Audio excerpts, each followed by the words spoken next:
ഇന്ന് നമ്മൾ മൈസൂർ പാക്ക് ഉണ്ടാക്കാൻ വേണ്ടി പോവാണ് കേട്ടോ. അപ്പോൾ അതെങ്ങനെയാണെന്ന് നോക്കാം.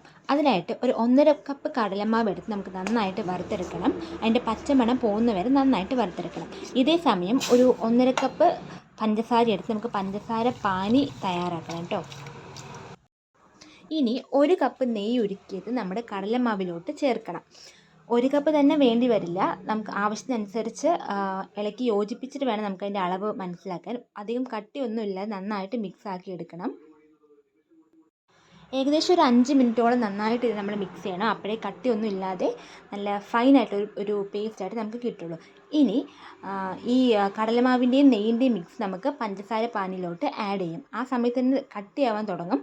നമ്മൾ നന്നായിട്ട് കൈ എടുക്കാതെ തന്നെ ഇളക്കിക്കൊണ്ടിരിക്കണം. എന്നാലത് കറക്റ്റ് ആ ഒരു പരുവത്തിൽ വരുള്ളൂ. നന്നായിട്ട് കട്ടിയാവുന്നത് വരെ നമ്മളിത് ഏകദേശം ഒരു 10 മിനിറ്റോളം നന്നായിട്ട് ഇതിനെ മിക്സ് ചെയ്ത് അതിൻ്റെ ആ ഒരു പരുവത്തിലേക്ക് നന്നായിട്ട് കട്ടിയാക്കിയിട്ട് എടുക്കണം. ഈ ബാറ്റർ അത്യാവശ്യം നന്നായിട്ട് കട്ടിയായി കഴിയുമ്പോൾ നമ്മളൊരു നെയ്യ് തേച്ച പാത്രത്തിലോട്ട് ഇത് മാറ്റണം.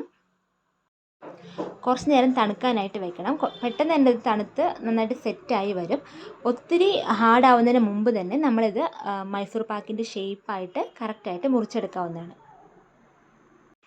ഒരു മണിക്കൂറിന് ശേഷം നമുക്കിത് പാത്രത്തിൽ നിന്ന് അടർത്തിയെടുത്ത് ഉപയോഗിക്കാം.